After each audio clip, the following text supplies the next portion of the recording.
Avant de vous présenter les familles avec les enfants pour qu'on puisse, vous allez voir, avoir quelques surprises et aussi surtout prier pour eux, on aimerait vous présenter également quelque chose qui est important dans ces moments de réunion, de célébration, c'est la parole de Dieu.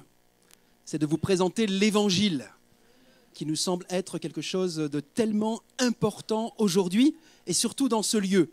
Alors, elle est, vous l'avez vu, maman d'un 4e enfant, mariée à Ajacou. Elle a aussi reçu cet appel de la part de Dieu de pouvoir proclamer, présenter l'Évangile. Et donc ce matin, je vais laisser toute la place à notre sœur Cindy qui va vous apporter et vous présenter la parole de Dieu. Merci de l'encourager.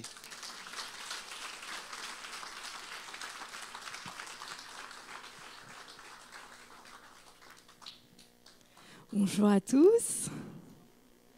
Waouh. Il y a beaucoup de monde. Je suis très honorée en tout cas d'être avec vous là ce matin. Je voulais vous dire bonjour à chacun aussi. Est-ce qu'on peut juste encore remercier le Seigneur pour ces beaux cadeaux là qu'il nous a donnés, puisqu'il dit que les fils et les filles sont une récompense de l'Éternel. Est-ce qu'on peut juste dire encore un peu plus fort là? Merci Seigneur. Merci pour ces cadeaux. Merci aussi parce qu'il a protégé aussi la vie des mamans, du bébé. La naissance est un miracle. Et donc, merci Seigneur pour ça. Donc quand je vous disais, c'est un honneur d'être là parce que je présente aussi Anna aujourd'hui. Donc, c'est un grand défi, surtout quand on ne dort pas beaucoup la nuit. Mais Laurent, il m'a dit « Oh, bah, c'est bon, tu seras là, donc tu peux parler. Hein. » Voilà, aujourd'hui, on va parler de naissance. Est-ce que ça vous va? On est dans le thème. Et la naissance, pour vous, ça évoque quoi? Comme ça, un petit sondage rapide. Là. C'est juste si vous avez... Celles qui ont eu un enfant, là. La vie, ok? Ça peut avoir un projet d'enfant qu'on a pensé pendant quelques temps, plus ou moins rapide, où on s'est dit, tiens, j'aimerais bien avoir un enfant. Nous, ça a mis 5 ans et demi pour se dire, oh, petit 4e.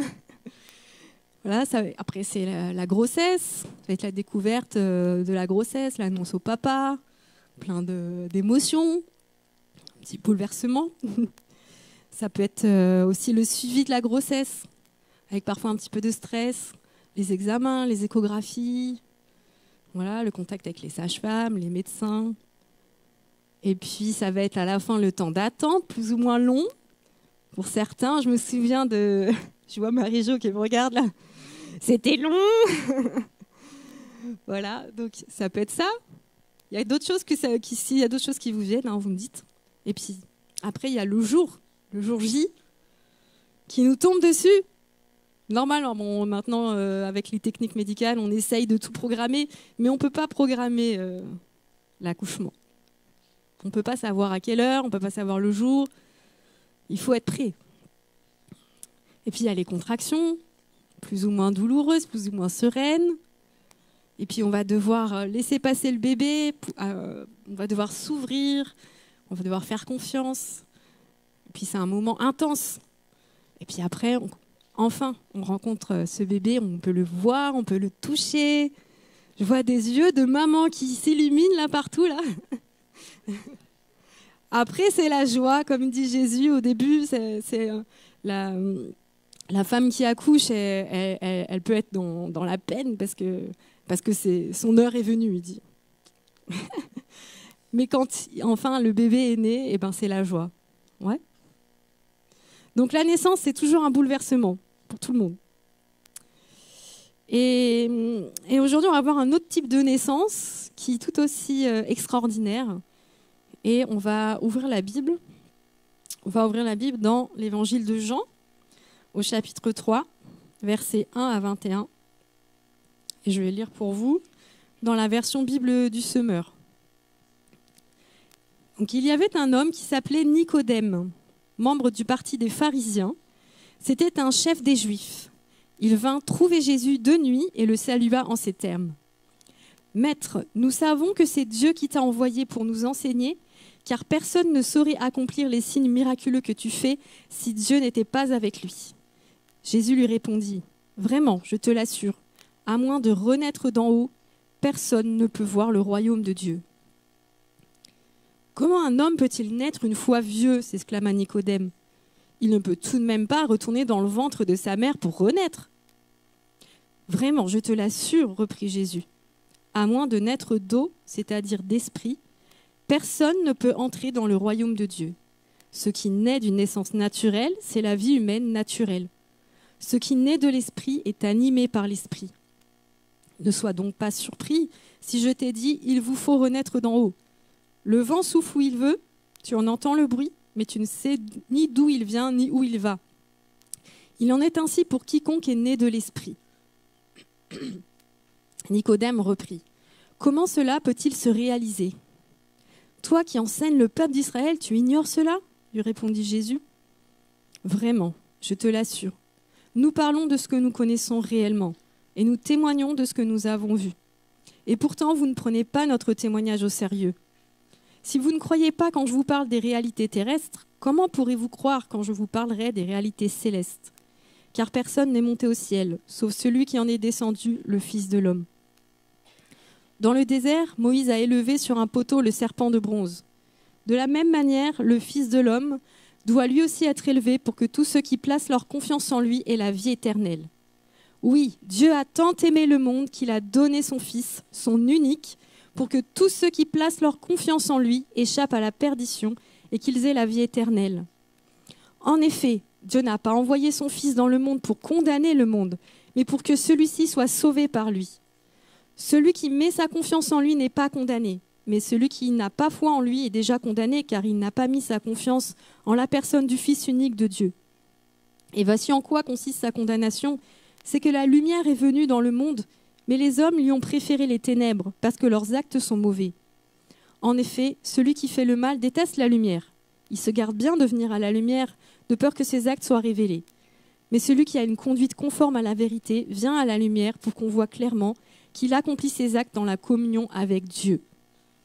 Voilà, c'était un peu long, mais c'est l'entretien de Nicodème avec Jésus. C'est un passage très riche et il y aurait beaucoup à dire, donc on n'a pas 4, 5, 6 heures devant nous, donc on va juste voir l'essentiel. Et puis vous pourrez après méditer à la maison. Donc je vous propose un petit programme pour un peu découvrir cet entretien. C'est qui, quoi, pourquoi, comment. Ça va ? Comme ça on fait le tour de la question. Donc d'abord qui ? De qui on parle ici ? Donc, c'est Nicodème. Donc, il est écrit « Il y a un homme d'entre les pharisiens nommé Nicodème, un chef des Juifs, qui vint, lui, auprès de Jésus de nuit et lui dit « Rabbi, nous savons que tu es un docteur venu de Dieu, car personne ne peut faire ces miracles que tu fais si Dieu n'est avec lui. » Ça, c'est la version Louis II. Donc, la Bible nous dit que c'était un pharisien. Alors, on n'a plus de pharisiens aujourd'hui. On peut comparer un peu aux juifs orthodoxes qui sont très très attachés à la loi juive. Donc en fait c'était un groupe religieux à l'époque de Jésus qui est apparu quelques siècles avant, quand les Grecs puis les Romains sont venus envahir Israël. Et en réaction, ils ont dit, nous, on va s'attacher à la loi de Moïse, qui est à la Torah. On va vraiment tout faire en sorte pour qu'on ne se laisse pas influencer par l'envahisseur. Et donc, c'est des personnes qui faisaient de longues études de la Torah, de la loi écrite, et aussi qui s'attachaient à la loi orale transmise par les anciens. Et à la fin, c'était pour devenir docteur de la loi, donc enseignant ou professeur. Donc Nicodème, il était un pharisien, donc il était un expert de la loi. Donc une référence en tout ce qui concerne la loi de Dieu. Et Jésus lui-même reconnaît que son statut, puisqu'il lui dit « Tu es un docteur de la loi en Israël ». Donc, c'était un expert de la loi de Dieu. C'était aussi un chef des Juifs, ça nous est dit. Et un peu plus loin dans l'Évangile, on voit qu'il faisait partie du Sanhédrin. Donc le Sanhédrin, c'est un nom qu'on ne connaît pas trop aujourd'hui, mais en fait c'était une sorte d'assemblée nationale, on va dire, c'était un rôle législatif pour interpréter la loi, codifier la loi, mais aussi un rôle de tribunal. C'était le tribunal suprême des Juifs, c'était le Sanhédrin, qui était composé de 70 experts de la loi. Donc Nicodème faisait partie du Sanhédrin. Donc on peut dire vraiment que c'était pas n'importe qui, Nicodème. Il a vraiment un statut élevé à Jérusalem, dans la société là où il était. Et on voit aussi qu'il avait une certaine foi en Jésus. Alors comme tous les Juifs, surtout pour un docteur de la loi, il savait que le Messie devait venir. Donc le Messie, c'est celui qui devait être envoyé par Dieu, un homme qui devait être envoyé par Dieu pour être le sauveur. Et on verra plus tard ce que ça veut dire. Et donc Dieu avait annoncé par les prophètes et dans la loi de Moïse aussi, Dieu a plusieurs fois, donc sur des siècles et des siècles d'histoire, Dieu a annoncé qu'il allait envoyer un Messie. Donc les Juifs attendaient ce Messie à essayer de voir s'ils pouvaient le reconnaître. Mais là, il ne dit pas « tu es le Messie ». Il le dit pas explicitement. Il dit « Rabbi, nous savons que tu es un docteur venu de Dieu, car personne ne peut faire ces miracles que tu fais si Dieu n'est avec lui. » Nicodème appelle Jésus Rabbi, ce qui signifie maître. Ça signifie maître, grand monsieur, honorable. Donc c'est quand même un statut qui reconnaît à Jésus. Et c'est un mot qu'on utilise pour les enseignants du peuple. Et donc les rabbis, souvent ils avaient des disciples, c'est-à-dire ils leur transmettaient leur savoir. Et ils confessent que Jésus est un docteur de la loi. Nous savons que tu es un docteur venu de Dieu. Donc Nicodème, qui a ce grand statut-là, il s'humilie. Il s'humilie devant Jésus, parce que normalement c'est lui l'expert, c'est lui le rabbi. Et là, il se place en position d'apprenant, de disciple, devant son maître, et il désire apprendre ce qu'il aura à lui transmettre. Et il faut savoir que Jésus, lui, n'avait pas fait des longues études théologiques comme Nicodème. Il était juste artisan, charpentier. Et d'ailleurs, le peuple reconnaissait qu'il n'avait pas fait ses études. Et il disait, comment ça se fait qu'il connaît autant les Écritures, lui qui n'a pas étudié la loi? Et Jésus, il a vu les miracles que Jésus a fait. Nicodème a vu les miracles que Jésus a fait. Il a entendu ses enseignements. On voit le verset juste avant, sur le chapitre 2, donc le verset qui termine le chapitre juste avant, que c'est écrit « Beaucoup de gens crurent en Jésus en voyant les signes miraculeux qu'il accomplissait. Mais Jésus ne se fiait pas à eux, car il les connaissait tous très bien. En effet, il n'avait pas besoin qu'on le renseigne sur les hommes, car il connaissait le fond de leur cœur. » Donc Nicodème reconnaît que Jésus vient de Dieu, que c'est lui qui l'a envoyé. Il le voit avec respect. Il se dit, cet homme-là, il a une sagesse particulière, il a une certaine autorité de Dieu, mais il n'a pas encore compris qui est vraiment Jésus. Et quand il va à Jésus, il ne lui pose pas de questions, il confesse sa foi naissante. Et il attend de Jésus quelque chose. Et c'est pas la première fois en fait que Jésus se retrouve à parler, à répondre à quelqu'un qui est en attente comme ça de quelque chose de plus. Parce qu'il connaît Dieu. Qu'est-ce qu'il attend de Jésus en fait? Il connaît tout déjà. Il connaît la loi. Il vient. En fait, il lui pose pas de questions. Il dit, parle-moi en fait, explique-moi. Il me manque quelque chose en fait. Et c'est quoi ce quelque chose? Je pense que c'est d'avoir l'assurance de la vie éternelle.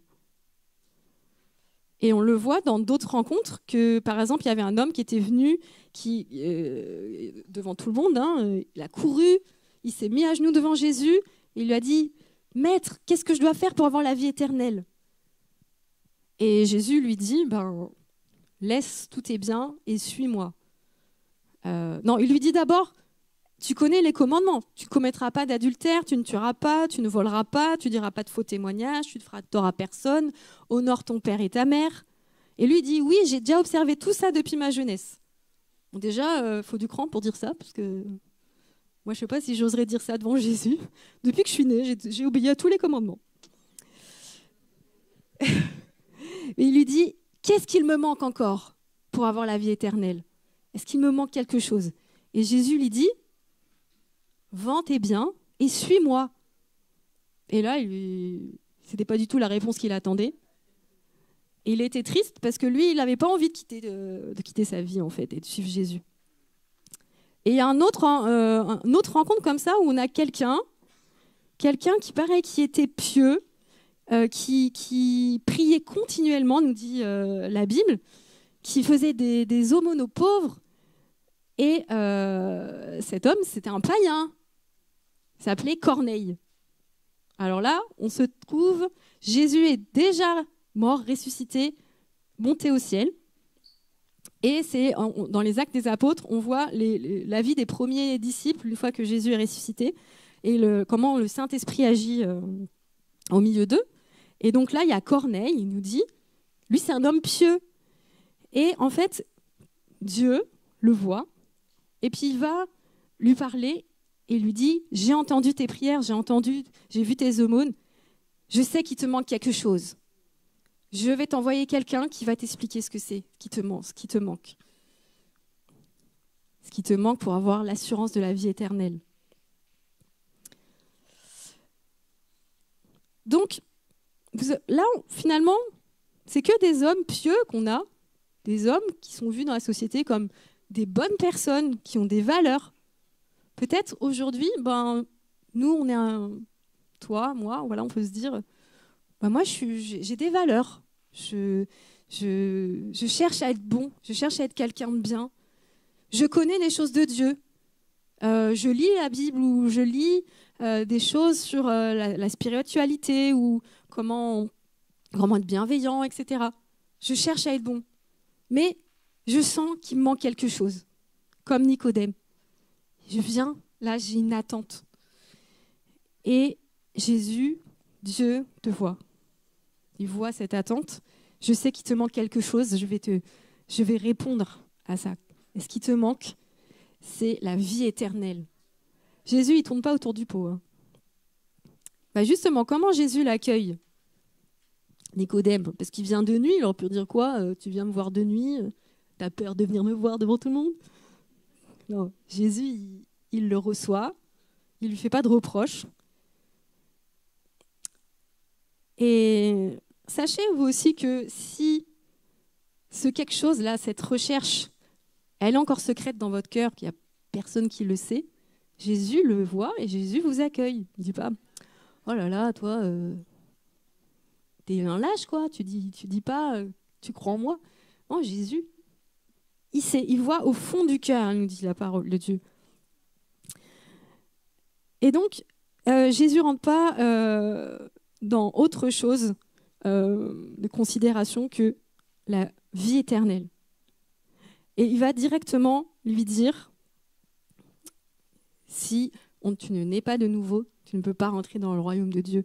Et il va dire après, voici comment tu peux. Il n'est pas impressionné par la longue carrière religieuse et le grand savoir de Nicodème. Il va même l'interpeller. Il faut savoir qu'il est membre du Sanhédrin, du tribunal. Tu es docteur en Israël, tu ne sais pas ces choses. Il lui reproche son incrédulité. Mais si tu ne crois pas quand je te parle des choses terrestres, comment tu croiras quand je te parle des choses célestes? Et du coup, il en vient à dire, mais c'est seulement par celui qui vient d'en haut qu'on comprend les choses qui viennent d'en haut. Et le Fils de Dieu, il vient d'en haut. C'est lui qui révèle ces choses. Et comme pour Nicodème, Jésus, il ne regarde pas à notre réputation, il ne regarde pas nos études, il ne regarde pas notre âge, il ne regarde pas notre origine, il ne regarde pas notre culture, il ne regarde pas nos croyances d'aujourd'hui. Il regarde au cœur, il regarde la soif profonde cachée au fond du cœur, derrière les masques. Donc, de quoi lui parle Jésus, justement? De quoi on parle? C'est quoi naître d'en haut? On dit aussi parfois naître de nouveau, c'est différentes traductions. Donc il lui dit, vraiment, je te l'assure, à moins de renaître d'en haut, personne ne peut voir le royaume de Dieu. Il répète, vraiment, je te l'assure. Et quand il dit ça, c'est que on ne peut pas contredire. C'est vraiment, je te l'assure, à moins de naître d'eau, c'est-à-dire d'esprit. Personne ne peut entrer dans le royaume de Dieu. Le mot utilisé par Jésus pour naître, en fait, ça veut dire naître de plus haut, naître, une naissance d'origine élevée. Aux origines élevées, et on peut dire qu'il revient aux origines, donc c'est pour ça qu'on dit naître de nouveau, mais c'est naître d'en haut, une naissance plus élevée. On a vu la naissance naturelle aujourd'hui, là on s'en réjouit, mais c'est comme si ces naissances naturelles nous parlaient d'une naissance plus élevée. Et quand il dit ça, naître d'eau, naître d'esprit, naître d'en haut, ça fait référence à quoi? C'est un peu barbare comme langage, non? Nous, on connaît, mais peut-être que tout le monde... c'est quoi ça? Naître d'eau et d'esprit. Et en fait, on voit dans les prophètes, Jésus se réfère à quelque chose qui est expliqué dans les prophètes. Donc, par exemple, Ézéchiel. Ézéchiel, au chapitre 36, parle donc de la part de Dieu. Il dit « Je répandrai sur vous une eau pure et vous serez purifiés. Je vous donnerai un cœur nouveau et je mettrai en vous un esprit nouveau. J'ôterai de votre corps le cœur de pierre et je vous donnerai un cœur de chair. Je mettrai mon esprit en vous et je ferai en sorte que vous suiviez mes ordonnances et que vous observiez et pratiquiez mes lois. » Là, Ézéchiel, juste avant, venait de dire au peuple, « Vous ne marchez pas avec moi. Vous m'honorez des lèvres, mais votre cœur ne me suit pas. En fait, c'est moi qui vais le faire. C'est moi qui vais le faire en vous. » Et il parle de cœur de pierre. Quand on pense à la pierre, c'est le minéral, c'est mort. On ne peut rien semer de vivant sur une pierre. Le vivant, c'est la matière organique, ça ne rentre pas dans le minéral. Et donc, nos cœurs à nous, où est-ce qu'ils en sont? Est-ce que c'est plutôt au stade de la pierre ou de la chair? On peut semer la vie, la matière organique, que dans de la matière organique.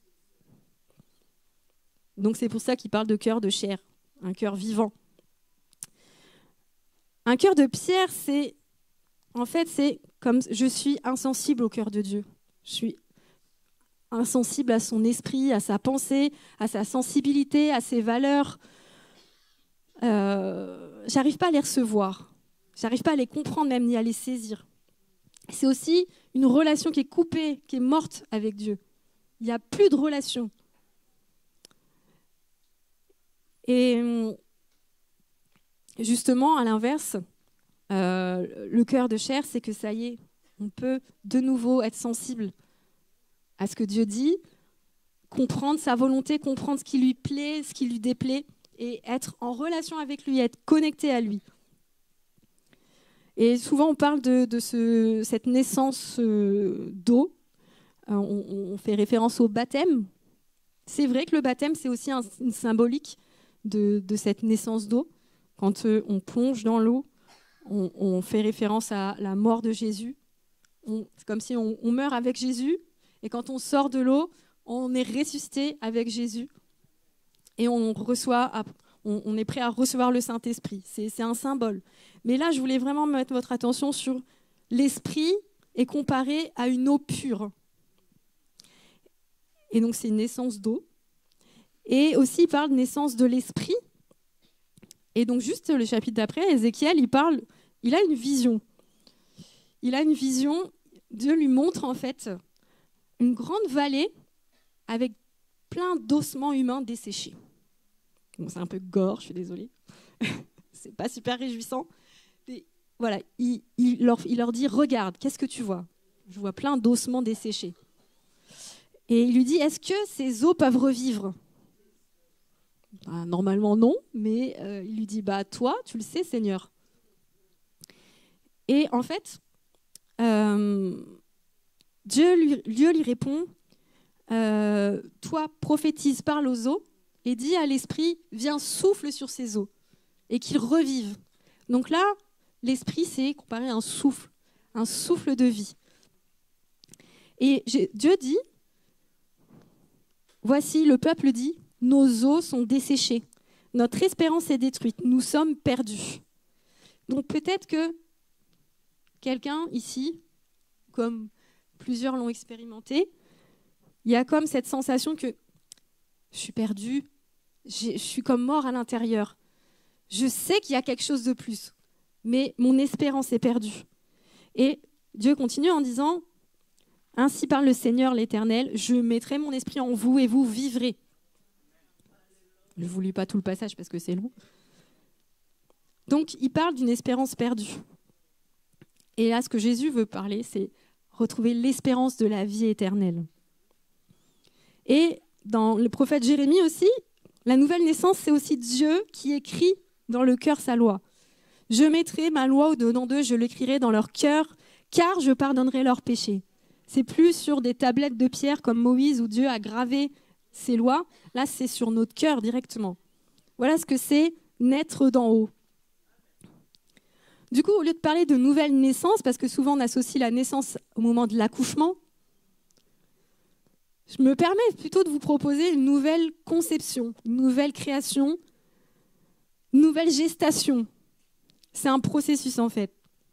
Par amour, la semence de vie de Dieu est répandue sur un cœur qui est fertile, qui est préparé à l'accueillir, comme l'utérus au moment de la conception. Et c'est là qu'on passe du rien à la vie qui se développe. Comme dans le ventre de la mère, au début, il n'y avait rien. Puis il y a une semence qui vient. Et puis c'est tout petit, on ne le voit pas au début. Donc c'est pareil, cette nouvelle naissance au début. C'est petit, on ne le voit pas. La personne, elle a l'air d'être toujours normale, pareil. Mais il y a une puissance de vie qui a été déposée dans son cœur. Alors, pourquoi naître d'en haut ? Est-ce que c'est important de naître d'en haut ? Jésus a l'air de dire oui. Personne ne peut voir le royaume de Dieu ou entrer dans le royaume de Dieu s'il ne naît d'en haut. Donc apparemment, c'est absolument nécessaire. Est-ce que vous pouvez juste dire absolument nécessaire ? Voilà. Merci. Mais c'est quoi le royaume de Dieu ? C'est quoi encore ce mot barbare là ? Le royaume de Dieu, c'est là où Dieu règne. Je suis trop forte pour avoir dit ça. C'est là où Dieu demeure. C'est sa maison. C'est ce que certains appellent le paradis. Et donc, c'est là où Dieu demeure. Donc, c'est là où demeure tout ce qui est bon, agréable, parfait. C'est là où demeure l'amour, la paix, la joie, la vérité, la justice, la sainteté. Dieu est l'amour. Donc, tout ça englobe l'amour. Là où il y a Dieu, il y a l'amour. Là où il n'y a pas Dieu, il n'y a pas l'amour. Là où il n'y a pas Dieu, il n'y a pas tout ce que je viens de dire. Donc, en dehors de ce royaume, il n'y a pas ça. Il y a tout le reste. Tout ce qui est le contraire. Même Jésus, des fois, il dit des choses qui peuvent faire mal. Parce qu'en fait, c'est un peu comme le médecin. Il va mettre un petit coup de scalpel là, pour opérer ce qu'il a besoin. Jésus, il parle justement de là où c'est pas le royaume de Dieu, le dehors. C'est là où il y aura des pleurs et des grincements de dents. Là où il y aura d'amers regrets. Et quand je dis ça, ça m'émeut parce que Dieu pleure que des personnes puissent être là. Parce que Dieu est amour. Alors, je vous propose une petite image. On est dans l'image de la naissance. Donc, quand le bébé est dans le ventre de sa mère, comment il respire ? Dites-moi. Bon, il y a des experts ici. Ils n'ont pas le droit de répondre. Comment il respire ? Le fœtus. Est-ce qu'il respire de l'air ? Est-ce qu'il utilise ses poumons ? Ah non, il fait comment alors ? Il respire pas ? Vas-y Charlotte. Par le cordon. Et au bout du cordon, il y a quoi ? Le placenta. Ok, bien. Voilà. Les échanges se font par le placenta. On peut dire que le placenta, c'est le poumon du fœtus. Ça vous va? Parce qu'il n'y a pas d'air dans le ventre de la mère. Bah alors pourquoi il a des poumons? Ça sert à quoi? Il s'en sert pas. Et ça sert à quoi d'avoir des poumons? Pourquoi j'ai fabriqué des poumons? Je m'en sers pas. C'est quoi ce truc qui prend de la place pour rien? Non? Mais nous, on sait que quand il va sortir, s'il n'a pas les poumons fonctionnels, c'est la mort. Non. Alors, au 7e mois à peu près, il y a un stade où les poumons se maturent. Juste avant, ils ne sont pas capables de respirer. Ils sont comme, vous voyez, un ballon de baudruche, il est tout petit là. Quand on a mis un peu d'eau dedans, qu'est-ce qui se passe? Les parois, elles se collent les unes aux autres et si on veut souffler dedans, ça ne marche pas, c'est tout collé. Ça ne peut pas s'ouvrir. Et donc, à ce stade-là, les poumons vont commencer à sécréter un produit qui s'appelle le surfactant, qui va permettre que les parois ne soient pas collées les unes aux autres et quand l'air viendra, ils peuvent s'ouvrir comme ça. D'accord? C'est juste trop bien fait. Bon. Mais du coup, si le bébé naît et qu'il n'a pas les poumons matures, il ne pourra pas vivre. Donc aujourd'hui, avec les techniques médicales, certains bébés grands prématurés, on peut quand même les réanimer, on peut mettre en place des choses. Mais si c'est avant, s'il n'est pas mature, on aura beau avoir tout l'amour pour cet enfant. On veut l'accueillir, on veut qu'il vive, mais il n'est pas prêt. Il n'est pas prêt à respirer. Est-ce que ça commence à vous parler un peu de où je veux en venir là? C'est que, à quoi ça sert de naître de nouveau ici, là? D'avoir cette naissance d'en haut? Mais je suis ici, j'ai besoin de rien, tout va bien. Quand on est dans le ventre de notre maman, on est nourri, on est béni, on est protégé, on profite de la grâce de la maman. Quand on est sur terre, c'est comme si on était dans le ventre de Dieu. Excusez-moi, c'est vraiment juste une image. Mais il nous donne, qu'on soit croyant, qu'on soit pas croyant, quelles que soient nos croyances, qu'on soit même ses ennemis, qu'on dit Dieu, c'est pas pour moi. Mais Dieu, il nous aime, il nous nourrit, il prend soin de nous, d'accord? Et il nous parle comme la maman parle à son fœtus. Je suis là, je t'aime, tu es là, je veux prendre soin de toi, je veux t'accueillir. Et bon, l'enfant capte tout ce qu'il peut capter. Mais un jour, qu'on le veuille ou non, qu'est-ce qui se passe? Il faut sortir. Il y a un passage, il y a une traversée vers un autre monde, le monde du liquide, vers le monde aérien. Un jour, qu'on le veuille ou non, on ne peut pas dire l'heure, on ne peut pas dire le jour. On passe d'un monde à l'autre. On passe d'une nature, d'un environnement à un autre environnement. Et quand on arrive, la Bible dit, prépare-toi à la rencontre de ton Dieu. Elle dit aussi, il est réservé aux hommes de mourir une seule fois et après quoi vient le jugement. Désolée, je un peu, je rentre dedans. Et quand on arrive dans la présence de Dieu, Dieu est saint, Dieu est juste, Dieu est esprit. Et si nous sommes restés dans notre nature déformée, parce que ce n'était pas le plan initial de Dieu, c'est juste pas compatible. C'est comme ce fœtus, il n'a pas la même nature pour respirer.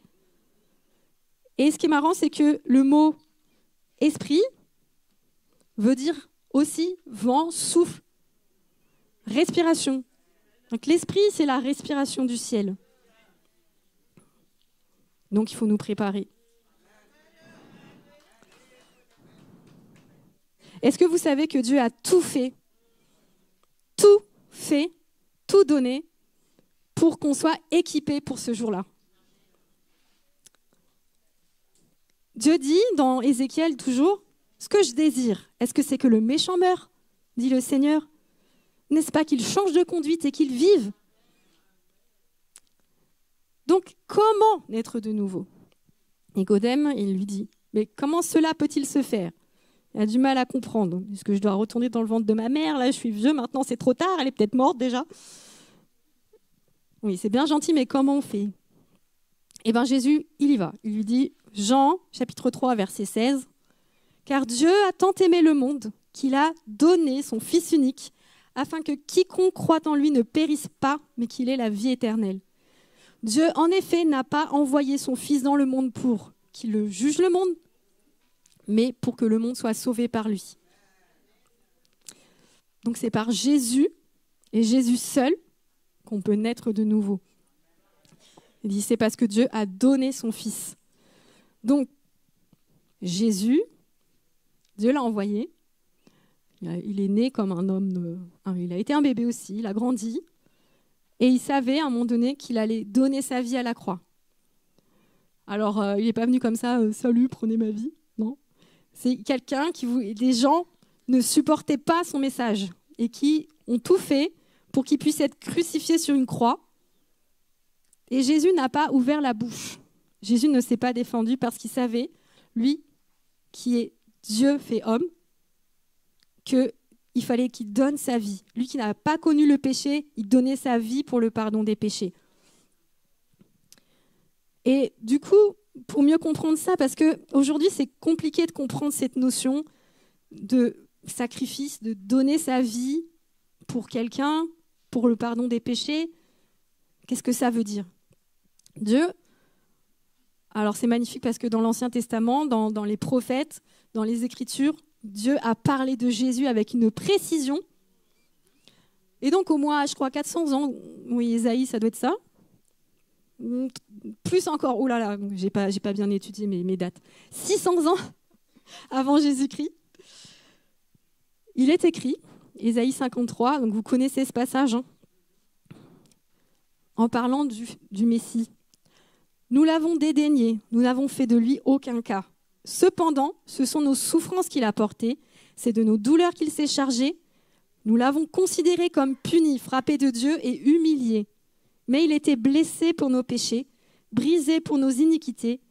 Le châtiment qui nous donne la paix est tombé sur lui, et c'est par ses meurtrissures que nous sommes guéris. Nous étions tous errants comme des brebis. Chacun suivait sa propre voie, et l'Éternel a fait retomber sur lui l'iniquité de nous tous. Il a été maltraité et opprimé. Il n'a pas ouvert la bouche, semblable à un agneau qu'on mène à la boucherie. À une brebis muette devant ceux qui la tondent, il n'a pas ouvert la bouche. Il a été enlevé par l'angoisse et le châtiment. Et parmi ceux de cette génération, qui a cru qu'il était retranché de la terre des vivants et frappé pour le péché de mon peuple ? Donc comment naître de nouveau ? Dieu te dit, j'ai donné mon fils.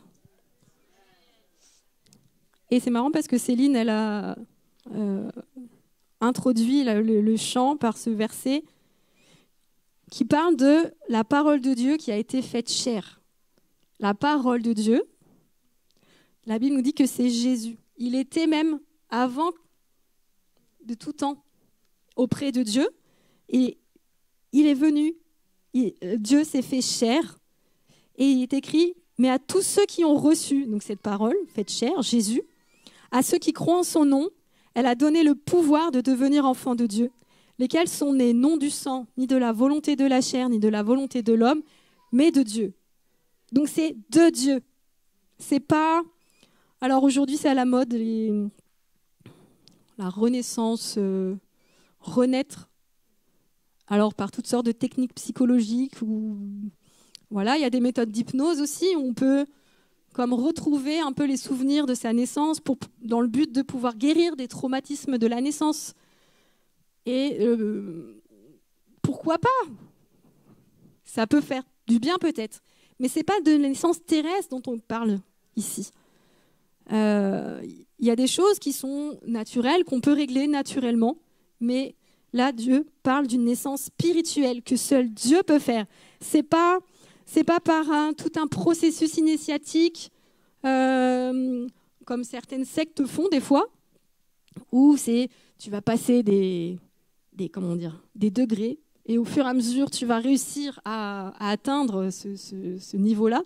C'est pas par de longues études théologiques, c'est pas en faisant plein de bonnes œuvres, de sacrifices, je vais essayer d'acheter quelque part Dieu. Et c'est pas par une méthode psychologique. C'est Dieu par son esprit, parce que Dieu est vivant. Dieu est vivant, on ne peut pas falsifier ça. C'est Dieu qui le fait. Soit tu l'as vécu, soit tu ne l'as pas vécu. Alors, comment donc il y a notre part à nous, Jésus dit, ceux qui ont cru, afin que quiconque croit ait la vie éternelle. Donc notre part à nous, c'est de croire que ce que Dieu a fait, c'est incroyable. C'est bizarre, mais c'est incroyable. Et il nous demande de croire l'incroyable. Dieu qui se fait homme, Dieu qui est accessible, Dieu qui vient vivre en nous, pardonner nos péchés. Et Jésus dit que c'est pas par notre intelligence qu'on peut comprendre, recevoir ces choses, c'est le Père qui ouvre nos yeux. Et c'est pour ça qu'il dit à Nicodème, c'est que celui qui vient d'en haut, qui peut révéler les choses d'en haut. Et la Bible dit aussi, donc comment croire? Parce que tu me dis, là, il faut que je croie, mais ça va, je peux pas croire comme ça, là. Et ceux qui croient tout comme ça en 2 secondes, ils sont un petit peu naïfs, non?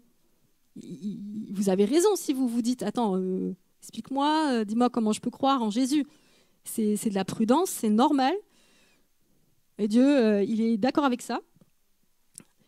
Dieu dit que c'est en écoutant sa parole qu'on parvient à la foi.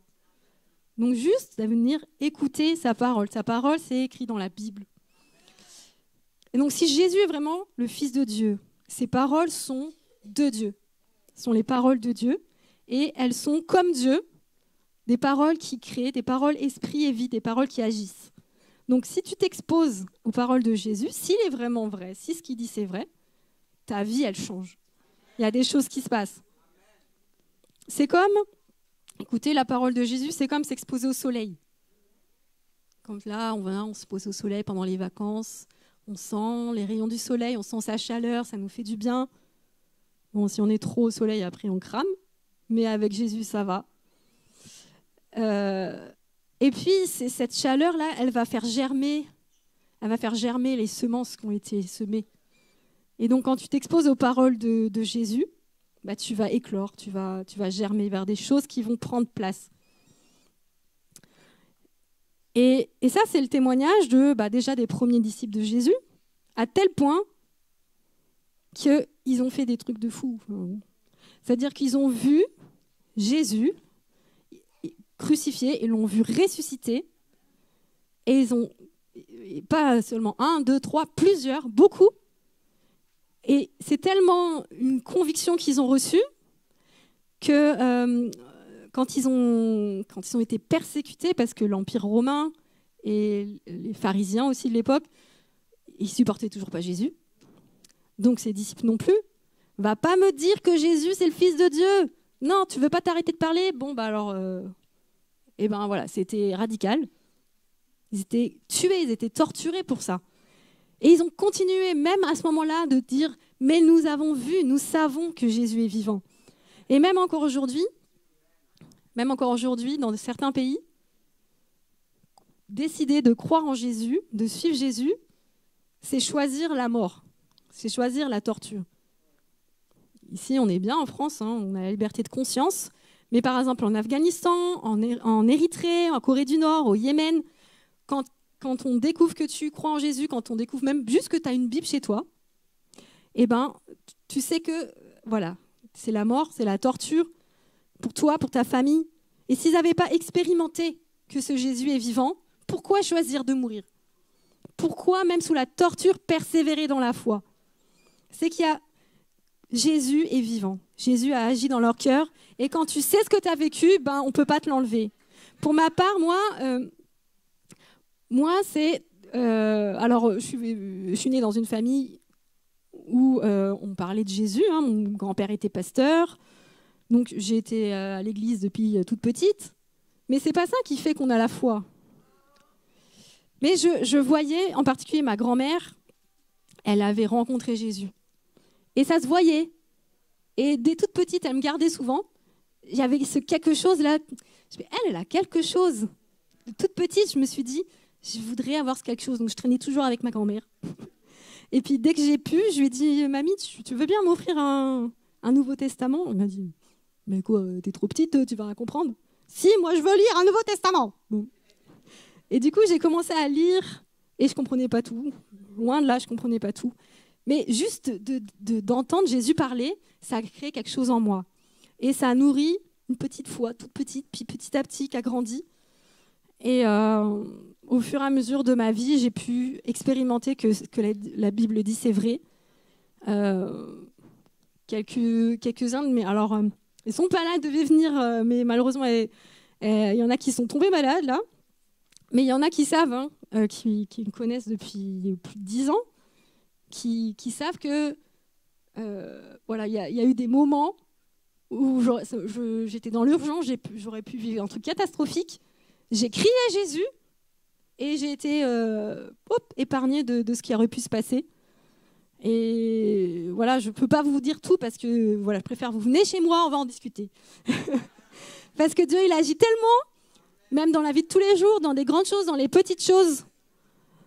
Donc, si vous voulez en savoir plus, la suite au prochain épisode à la maison. Donc, mon dernier point, je sais que, oh là là, Laurent, il va me gronder parce que je suis trop longue. Voilà, tant pis. Dernier point.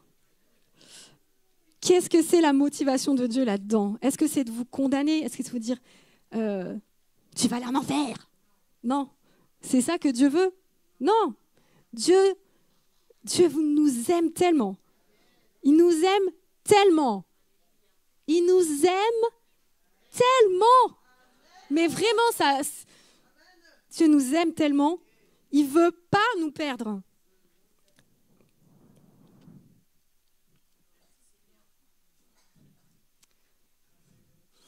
Encore trop d'hormones, là. Avec la lettre, on ne dort pas trop la nuit. Bon. Dieu nous aime passionnément. Il nous aime d'une manière extrême. Il n'y a pas de plus grand amour que l'amour de Jésus, que l'amour de Dieu manifesté en Jésus. Et c'est trop dommage de ne pas juste chercher qu'est-ce que c'est quoi ça? Je vais quand même, ce serait dommage que je passe à côté de quelque chose. Au pire, j'aurais agrandi ma culture générale. Mais je vais quand même me renseigner, c'est qui ce Jésus-là? Et Dieu nous aime tellement, c'est écrit dans Éphésiens chapitre 1, versets 4 à 5. En lui, Dieu nous a élus, choisis avant la fondation du monde, pour que nous soyons saints et irrépréhensibles devant lui. Nous ayant prédestinés dans son amour à être ses enfants d'adoption par Jésus-Christ. Et il dit aussi, Dieu qui est riche en miséricorde, à cause du grand amour dont il nous a aimés, nous qui étions morts par nos offenses, il nous a rendus à la vie avec Christ. C'est par la grâce que vous êtes sauvés, par le moyen de la foi. Cela ne vient pas de vous, c'est le don de Dieu. Est-ce que tu sais que tu es aimé depuis avant la fondation du monde? Est-ce que tu sais que Dieu connaissait ton nom? Tu vas me dire, ah non mais là t'exagères quand même. Déjà Dieu il est grand. Il est grand. Il est loin. Moi, je suis quoi? Je suis tout petit. Puis je nais à une époque, puis je termine, allez, si je suis en bonne santé, jusqu'à 120 ans, ou pire, ou mieux, je sais pas. Qui je suis pour être aimé d'un Dieu, le Dieu de l'univers? Il est grand. Il est trop pur aussi. Il est trop pur, je ne suis pas pur. Il ne peut pas m'aimer comme ça. Mais Dieu dit, enfin, non, c'est le psalmiste qui le dit, donc dans les psaumes, mon corps n'était pas caché devant toi lorsque j'ai été fait dans un lieu secret, tissé dans les profondeurs de la terre. Quand je n'étais qu'une masse informe, tes yeux me voyaient. Et sur ton livre étaient écrits tous les jours qui m'étaient destinés avant qu'aucun d'eux n'existât. Donc dans même le ventre de ta mère, Dieu te regardait. Pourtant, tu étais quoi? Un tout petit truc là? Dieu te voit. Et Dieu te dit, c'est pour quiconque croit. Donc quiconque, c'est quiconque. J'aime bien un pasteur qui dit ça. Quiconque, c'est quiconque. Tout, c'est tout. Rien, c'est rien. Voilà. Bon. Quiconque, c'est quiconque. Donc qui que tu sois, quel que soit le contexte de ta naissance, si tu as été voulu, pas voulu, quel que soit ton statut, d'où tu viens, ton histoire, c'est pour quiconque. Que tu sois quelqu'un qui est vu comme quelqu'un de bon, de pieux, ou que tu sois quelqu'un qui s'en fout, excusez-moi le terme, voilà, C'est bien, les choses de Dieu. Enfin, moi, je fais ce que je veux, c'est tout, quoi. Et puis t'as le droit. Dieu te laisse libre, en fait. C'est ça, la grande responsabilité. C'est qu'on est libre. Et il faut assumer après. Donc, quand on veut un enfant, c'est pas toujours facile. Et quand on a cet enfant-là, je pense quand j'ai Anna et que je l'allaite là et que je la regarde, qu'est-ce qu'elle est petite. Elle a tout petits yeux, un tout petit nez, des tout petits doigts et tout. Et moi, proportionnellement, je suis bien plus grande qu'elle. Et nous, on est tout petits. Et Dieu, proportionnellement, il est bien plus grand que nous. Mais pourtant, voilà, quand je la regarde, elle est petite. Elle n'est pas du tout productive pour la société. Elle m'apporte rien, on va dire, comme dirait Jacou, si, les allocations. Voilà. Jacou a toujours une petite blague à sortir. Donc, elle est complètement dépendante de moi. Elle est fragile. J'ai un pouvoir extraordinaire. C'est une grande responsabilité. Quand je la prends, attention, il ne faut pas la faire tomber. Et Dieu, il a un pouvoir extraordinaire. Il pourrait nous écraser. Il pourrait dire, bon, ça suffit, lui, j'ai trop vu, là, il me saoule. Hop, on passe à un autre. Non, il n'est pas comme ça. Il nous prend, il nous tient, même si on ne s'en rend pas compte.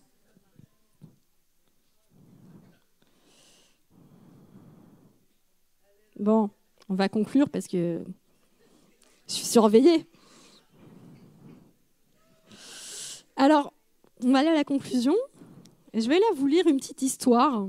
Donc, on reste dans le thème. Hein. C'est un monsieur, un universitaire qui s'appelle Henri Nouwen, un prêtre écrivain hollandais, professeur d'université à Harvard.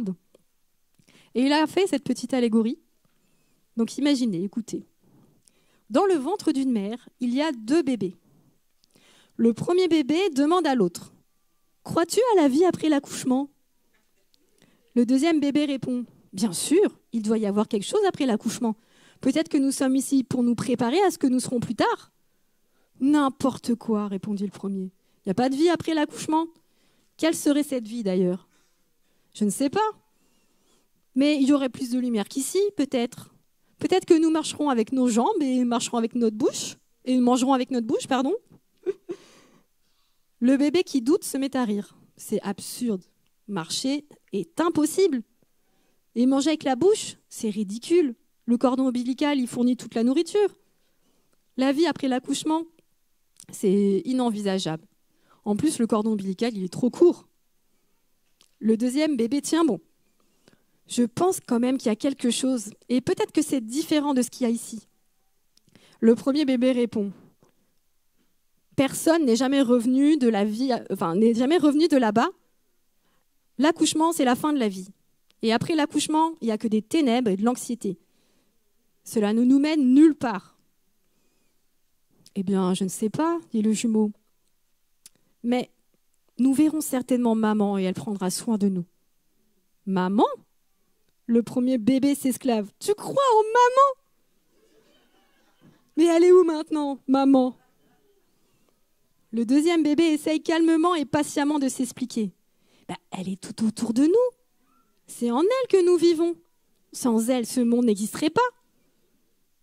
Ah, je ne la vois pas, donc c'est logique qu'elle n'existe pas. Ce à quoi l'autre répond. Parfois, quand tu es silencieux, tu peux l'entendre, tu peux l'apercevoir. Je crois qu'il y a une réalité après l'accouchement, et nous sommes ici pour nous préparer à cette réalité quand elle se présentera.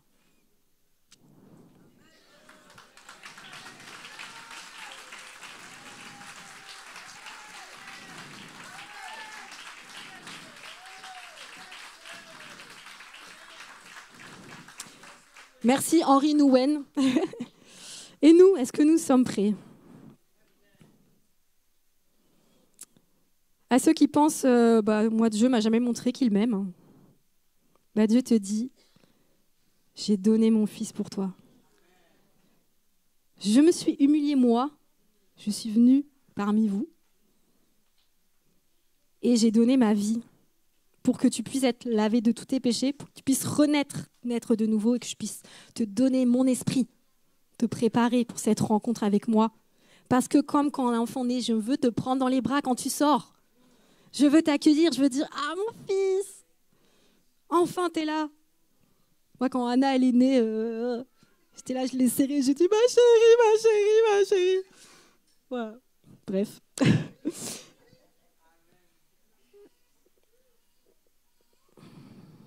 Dieu veut nous reconnaître comme ses enfants. Vous avez déjà reconnu votre enfant ? Qui est allé à la mairie faire la reconnaissance ? Ah, il n'y a que Nicolas. Oh là là, au secours. Est-ce que vous savez que Dieu, il fait un acte de reconnaissance de ses enfants ? C'est écrit que ceux qui croient en Jésus, ils sont écrits dans un registre là-haut, qui s'appelle le livre de vie. Et quand, à un moment donné, vous savez, Jésus va revenir. Dieu, en fait, il nous aime et c'est pour ça qu'il est patient et que le jugement n'est toujours pas venu. Parce qu'il veut que le maximum puisse être sauvé. Mais un jour, on paraîtra tous devant Dieu, chrétiens, pas chrétiens, qui qu'on soit. Et des livres vont être sortis. Il est écrit ça dans l'Apocalypse. Et on regardera le livre de vie, les noms qui sont inscrits dans le livre de vie. Ceux qui sont inscrits dans le livre, ils resteront pour la vie éternelle. Ceux qui ne sont pas inscrits ne pourront pas rester. Et Jésus dit à ses disciples, réjouissez-vous de ce que votre nom est inscrit dans le livre de vie. Donc, Nicodème, on ne sait pas à la fin là, ce qu'il a répondu finalement. C'est Jésus qui termine l'entretien, mais on n'a pas la suite. Mais on sait dans les évangiles après qu'il a été devenu disciple de Jésus. Donc on va prendre un petit temps, quelques minutes. Au point on en est, hein, Laurent. Juste, si vous voulez bien, voilà, on rigole, tout ça, mais on parle des choses de Dieu, qu'on va prendre un temps pour se recueillir, on va fermer les yeux, moi aussi je vais fermer les yeux, on va prier.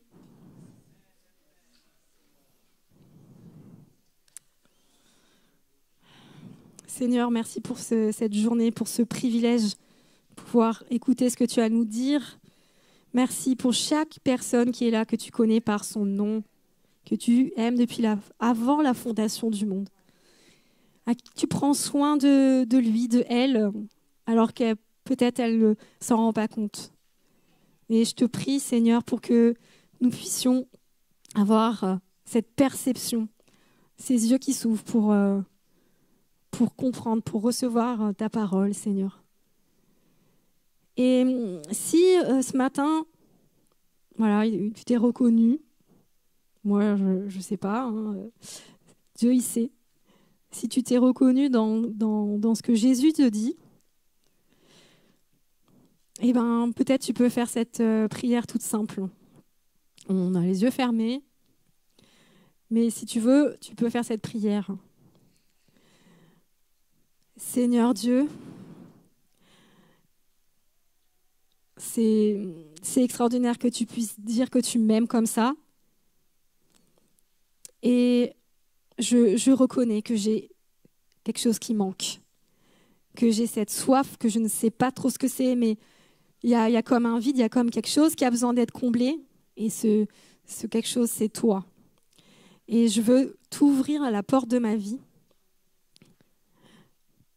Peut-être ça va être juste une porte entrouverte, mais quand il y a une pièce fermée, même quand on en trouve la porte et que derrière c'est la lumière, il y a la lumière qui rentre. Et au fur et à mesure, la porte peut s'ouvrir un peu plus et un peu plus. Peut-être que tu veux ouvrir la porte en grand parce que tu as saisi, tu as compris là, les paroles de Dieu. Mais que tu puisses prier. Jésus, si tu es vraiment le Fils de Dieu, ouvre mes yeux. Je veux cet amour, je veux t'ouvrir mon cœur. Merci pour ce que tu as donné ta vie pour moi. Merci de me donner la vie éternelle. Et Seigneur, on veut encore te remercier pour de faire de nous tes enfants et pour ces petits bébés qui sont là.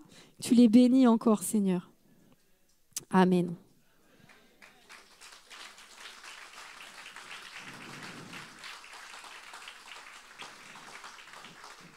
Alors, on a un petit temps de surprise. Hein. Moi, vu que je présente Anna, je m'en vais et je vais récupérer Anna et je vais me fondre avec les autres familles parce qu'on va prendre un temps pour prier pour les familles, remercier le Seigneur pour ces bébés et que toutes les personnes présentes ici puissent s'associer aussi à cette prière de bénédiction. Je vais appeler donc les familles. La famille Tétang. Oh là, vas-y Maxime. Voilà, avec Marie-Jo, la petite Olivia et Ézéchiel, il peut venir aussi, hein, l'aîné. Ah, il dort, bon. Voilà, donc Marie-Flora, Julien, avec Noah Paul, Jaël, Steve, avec Jenny, et toute la tribu. C'est vraiment une tribu. Voilà, si vous pouvez venir. Marie-Jo, elle est courageuse, elle est là, on l'applaudit. Voilà. Et puis, moi, j'appelle mon mari, Jacou, et mes 4 enfants. À chaque fois, je réfléchis. 4 enfants, oui, c'est ça. Si, voilà, Hans, Larissa, David, Marie-Christine Blanchenet, Bruce et Céline. J'ai vu Manu, si tu peux venir pour prier. Et puis je passe le micro au pasteur Laurent. Merci beaucoup Cindy pour ce message, cette parole. L'important de voir la beauté de la naissance d'un enfant. Mais imaginez combien Dieu se réjouit lorsqu'il voit la nouvelle naissance d'un homme, d'une femme, jeune, moins jeune, qui vient à lui. On se réjouit de ce moment ensemble, mais Dieu se réjouit quand il voit des hommes et des femmes passer des ténèbres à la lumière, d'un changement d'environnement, comme on l'a entendu. Alors on a des couples dans cette église qui veulent prendre soin d'autres couples. Ils font parfois partie de la famille de sang, mais en tout cas, ils font partie de la famille de cœur. Vous pouvez vous décaler un tout petit peu si vous voulez pour qu'on prenne tout l'espace devant.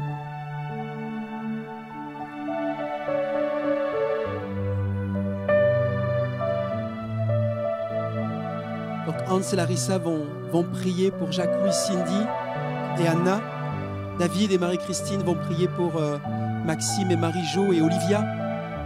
Angélique et Manu vont prier pour Julien, Marie-Flora et Noah Paul. Et puis Bruce et Céline vont prier pour Jaël et Jenny. Je ne me souviens plus des prénoms de tous les autres enfants, hein, mais c'est tous des G. Hein. Jason. Toi, c'est comment, toi? Jason, c'est ça, tu vois, tu avais retenu le tien. Et je crois que Steve, il travaille aujourd'hui. Hein. C'est ça, c'est pourquoi ton époux n'est pas avec toi, mais on pense aussi à Steve. Alors on va prier ensemble si vous le voulez bien. S'il y en a qui veulent prendre des photos, c'est le moment. Mais restons dans cette attitude vraiment de recueillement où nous prions pour la protection des familles, des foyers. Parce que nous croyons que la meilleure protection pour l'enfant, c'est, oui, nos prières, mais c'est surtout des parents qui sont en bonne santé spirituelle, des parents qui aiment Dieu, des parents qui aiment leurs enfants, des conjoints qui s'aiment l'un et l'autre, pour être ce témoignage dans le foyer auprès de leurs enfants. Ce sont des parents qui prennent le temps de prier pour leurs enfants.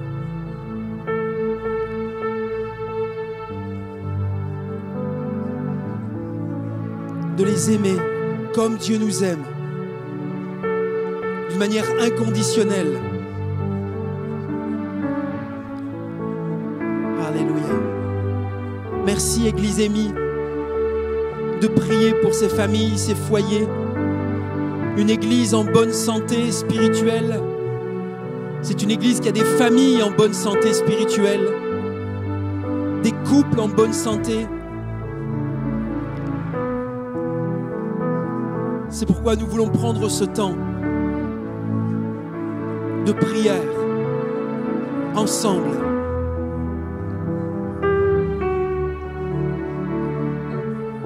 Pour la bénédiction.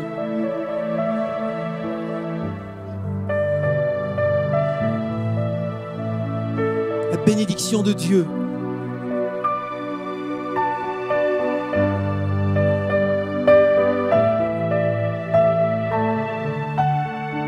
Alléluia. Merci Jésus. Merci Jésus. Merci Père.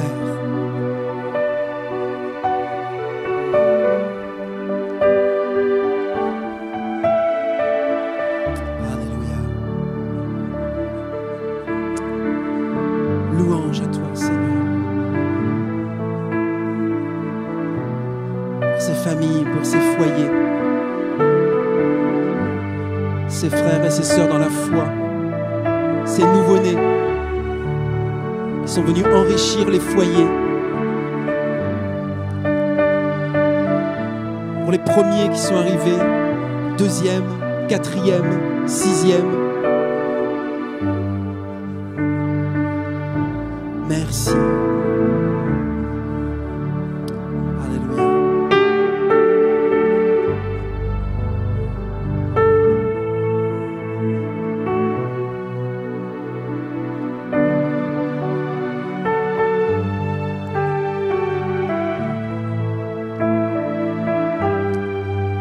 Merci pour vos prières.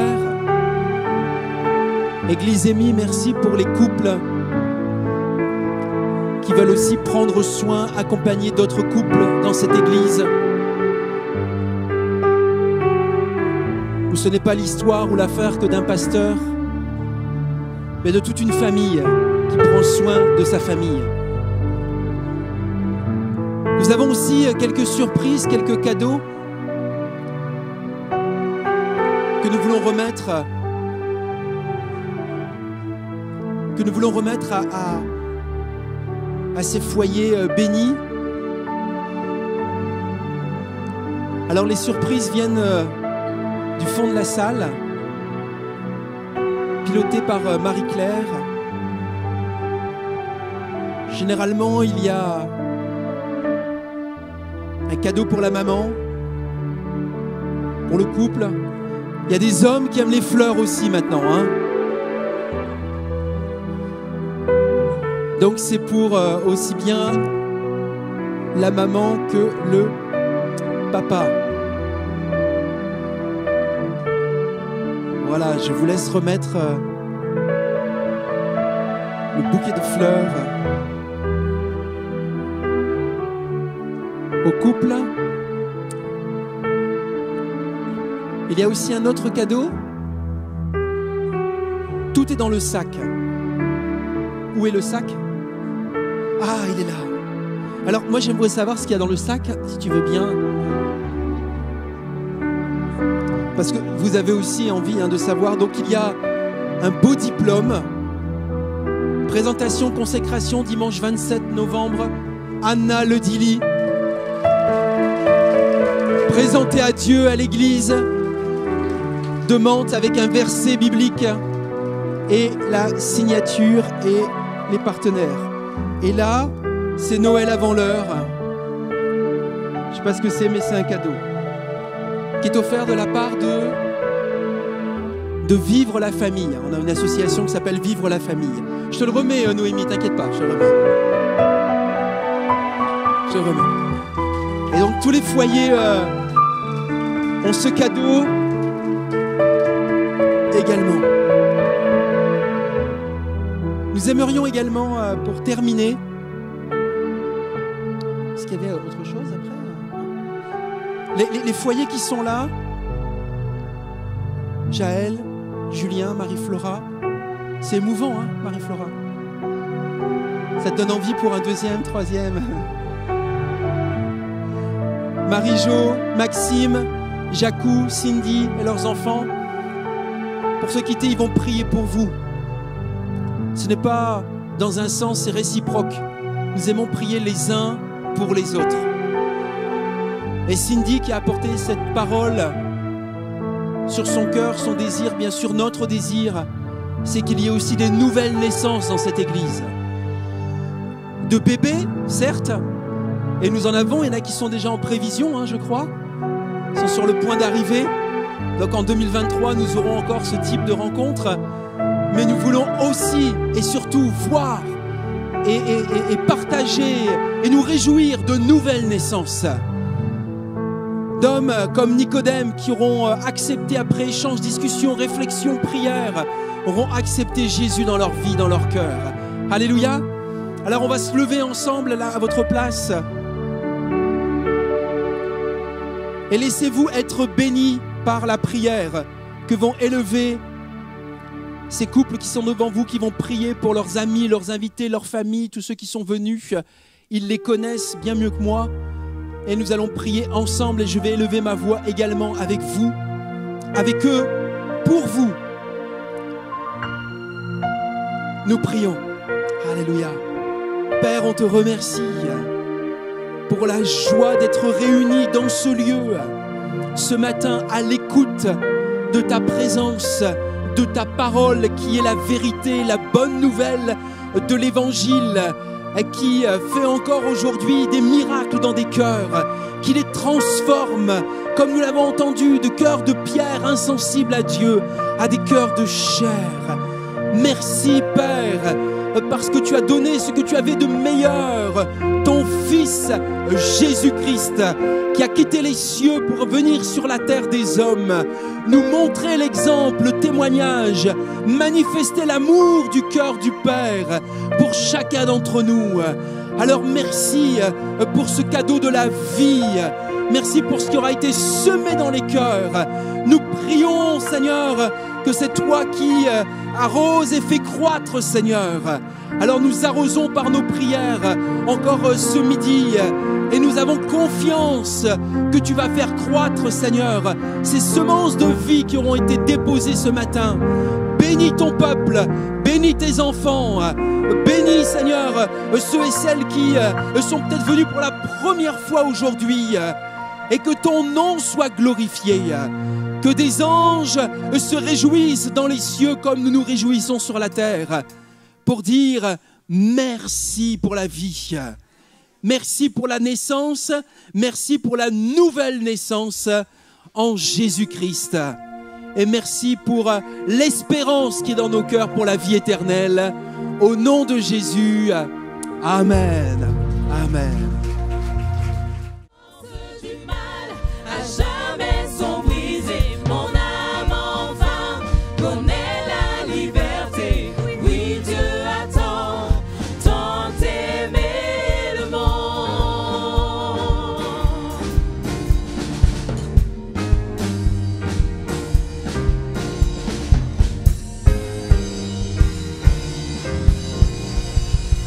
Que l'âme brisée, les cœurs enchaînés, laissent leur lien au pied de la croix. Oui, Dieu a tant aimé le monde. Alléluia, merci pour ton amour immense, Seigneur. À toi soit toute la gloire encore en cette journée. Amen. Soyez bénis.